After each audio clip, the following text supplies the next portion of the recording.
बहुत से भुक्कड़ और आलसी लोग होते हैं, पर 24 साल के गोपू जैसा शायद ही कोई हो। सुबह उठते ही खाना, फिर सोना और फिर खाना, बस यही उसकी दिनचर्या थी। खाता भी तो अपनी उम्र से 4 गुना था। उसकी माँ को चिंता सताती कि वह अपनी जिम्मेदारी कब सीखेगा, कब कमाएगा और कब घर बसाएगा। वह अकेली औरत बेचारी कमाती भी और सारा घर भी संभालती थी। वाह माँ, आज नाश्ते में तो हलवा पूरी बन रही है, जल्दी दो। आजा, बैठ जा। गोपू जो खाना शुरू करता था तो रुकने का नाम नहीं लेता। 25 पूरी खाने के बाद भी अपनी माँ से कहता है, अरे माँ, और पूरी हलवा दो ना, आज इतना कम क्यों दिया?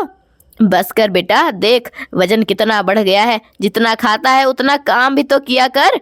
तू तो उसी वक्त पढ़कर सो जाता है। मेरी भी उम्र हो रही है, मैं कब तक अकेले मेहनत करूंगी। बस करो माँ, अब मैं आपको मेहनत करके दिखाऊंगा। मेहनत से 4 पैसे लाएगा तभी तुझे मैं खाना दूंगी। गोपू घर से निकल तो जाता है, लेकिन उसे समझ नहीं आता कि वह क्या करे। आलस ने उसका शरीर और दिमाग भारी कर रखा था। तभी उसे एक हलवाई की दुकान पर लड्डू, इमरती और समोसे दिखते हैं। मेहनत भूलकर वह फिर खाने के लिए दिमाग चलाने लगता है। अरे हलवाई भैया, आप कितना मेहनत करते हैं, कहें तो मैं आपकी थोड़ी मदद कर दूं? हाँ हाँ बेटा, तुम तो जवान लड़के हो। यह भारी कढ़ाई और मिठाई के टोकरे उठाकर दूसरी तरफ रख दो। अब मैं तुम्हें 40 दूंगा। हाँ जरूर। यह कहकर गोपू समोसे और मिठाई के टोकरे उठाता है, साथ साथ कुछ खा जाता है और कुछ अपने कपड़ों में छुपा लेता है। हो गया बेटा, जरा देखूं तो। जैसे ही हलवाई उठकर जाने लगता है, मौका देखकर गोपू रफा दफा हो जाता है। अरे मैं तो लुट गया, वो मोटा चोर मेरी सारी मिठाइयाँ और समोसे खा गया। अब क्या करूं? उधर गोपू पेट में पकवान ठूंसकर पेड़ की छांव में सुस्ताने लगा। तभी उसको एक लड़का ठेले पर फल ले जाता हुआ दिखा। उसका मन फिर ललचाने लगा और वह फल चुराकर खाने के लिए सोचने लगा। अरे ओ फल वाले भैया, लगता है काफी दूर से आ रहे हो, थके हुए लगते हो। भैया, यह मेरे पापा का ठेला है, आज वो बीमार हैं, न तो मैं फल बेचने निकला हूँ, बहुत दूर से आ रहा हूँ। हाँ, थके हुए दिखते हो, थोड़ा आराम क्यों नहीं कर लेते इस पेड़ की छांव में? लो, यह एक समोसा है मेरे पास, तुम ले लो। धन्यवाद भैया, तुम कितने अच्छे हो। और वह फल वाला समोसे खाकर पेड़ की ठंडी छांव में सो जाता है। वाह वाह, इतने बढ़िया फल, केले, सेब, संतरे, अंगूर, मजा आ गया। गोपू ज्यादातर फल खा जाता है और कुछ अपनी माँ को खुश करने के लिए ले जाता है। देखो माँ, मैं तुम्हारे लिए कितने अच्छे फल लाया हूँ, देखो देखो। तेरे पास पैसे तो थे नहीं, तो फिर से तू चोरी करके लाया है? नहीं माँ, मैंने हलवाई की नौकरी करी और उन पैसे से खरीद के लाया हूँ। अच्छा चल ठीक है। गोपू के बोलने से ही माँ समझ जाती है कि वह झूठ बोल रहा है। उसके सुधारने के लिए माँ एक नाटक करती है। अगले दिन सुबह, गोपू उठ जा बेटा, मेरे पैर में बहुत तेज मोच आ गई है, लगता है हड्डी टूट गई है, मैं तो कुछ काम नहीं कर पाऊंगी, उठ जा बेटा। ये क्या हुआ माँ? लाओ डॉक्टर साहब को दिखाते हैं। अब नहीं, मैं उनको अभी दिखा कर आई हूँ, हड्डी टूट गई है, 1 महीने का प्लास्टर चढ़ाया है, अब तू ही सारा काम कर। मैं कैसे करूँगा? मुझे नहीं आता और मुझे भूख लगी है, खाना कैसे खाऊं?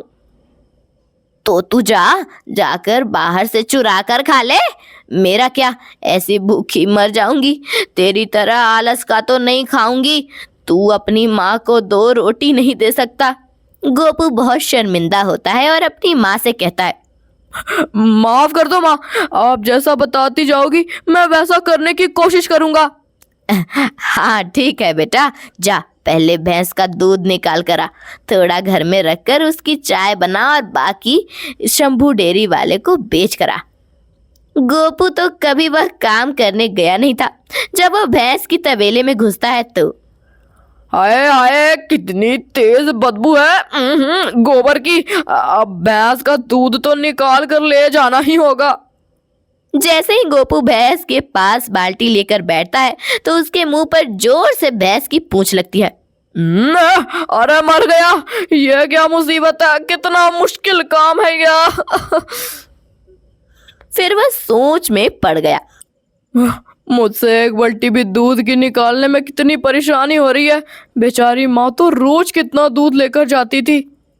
लो माँ दूध, 1 लोटा निकाल कर बाकी शंभू को दे आया हूँ। अब बताओ चाय कैसे बनाऊं? सिर्फ चाय? मैं तेरे लिए चाय के साथ नाश्ता भी बनाती थी। तू भूखा मारेगा मुझे? खाना? मुझे सब्जी दे, मैं बैठे बैठे काट देती हूँ, आटा भी गूंथ देती हूँ।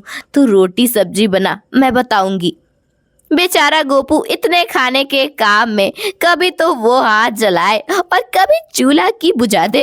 काफी देर बाद खाने लायक खाना तो बना, पर रसोई का जो हाल हुआ, बाप रे बाप।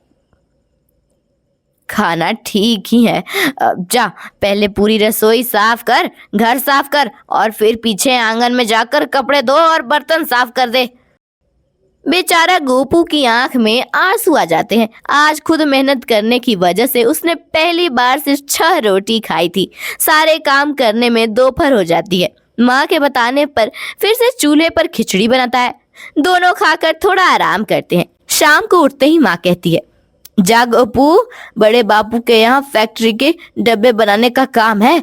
4 घंटे का काम है, पूरे पैसे लेकर आना। थका हुआ गोपू, अच्छा माँ। शाम को गोपू बहुत थका हुआ घर आता है और माँ के हाथ में पैसे देता है। क्या रे, सारे पैसे ले आया है? रास्ते में फिर कुछ चुरा कर खा लिया क्या? पैसे से क्यों नहीं लाया? नहीं माँ, मैंने कुछ नहीं चुराया। मुझे तो भूख ही नहीं लगी, अब लग रही है थोड़ी। खाना क्या बनाऊं? सुबह की सब्जी रखी है, बस 4 रोटी और दाल बना ले। सुबह की तरफ आधा पौना काम करके गोपू ने माँ का और अपने पेट भरा। माँ के कहने पर सूखे कपड़े उतारे, तह बनाई और सोने के लिए बिस्तर भी लगाया। फिर वह माँ के पास आता है और बोलता है, माँ, आज एक दिन में मेरी हालत खराब हो गई, जबकि मैं जवान बच्चा हूँ। तुम अकेले इस उम्र में कमाना और पूरा घर का काम करती हो। मुझे कभी एहसास नहीं होने दिया। मुझे माफ कर दो। मैं अपना आलसपन छोड़ने की पूरी कोशिश करूंगा। फिर वह जाकर बिस्तर पर पड़ते ही तेज खर्राटा लेने लगता है। माँ उसको देखकर मन ही मन मुस्काती है और उसको चादर उठाकर सो जाती है। सुबह जब गोपू उठता है तो अपने आप सारा काम करता है। कई छोटी छोटी गलतियां होती हैं, पर वह संभाल लेता है। माँ जानबूझकर नाटक जारी रखती है ताकि वह पूरे तरीके से आलस छोड़कर मेहनत करना और फायदे का खाना खाना सीख जाए। 20 दिन बाद, गोपू, अब मैं बिल्कुल ठीक हूँ बेटा, तू अब रहने दे। कोई नहीं माँ, मैं बाजार और कमाने का काम देखता हूँ। आप घर का काम संभाल लेना, ज्यादा पैसे आएंगे और आपके भी थोड़ी आराम मिल जाएगी। उसके बाद से गोपू आलसी भुक्कड़ ना होकर मेहनती और समझदार गोपू बन गया था।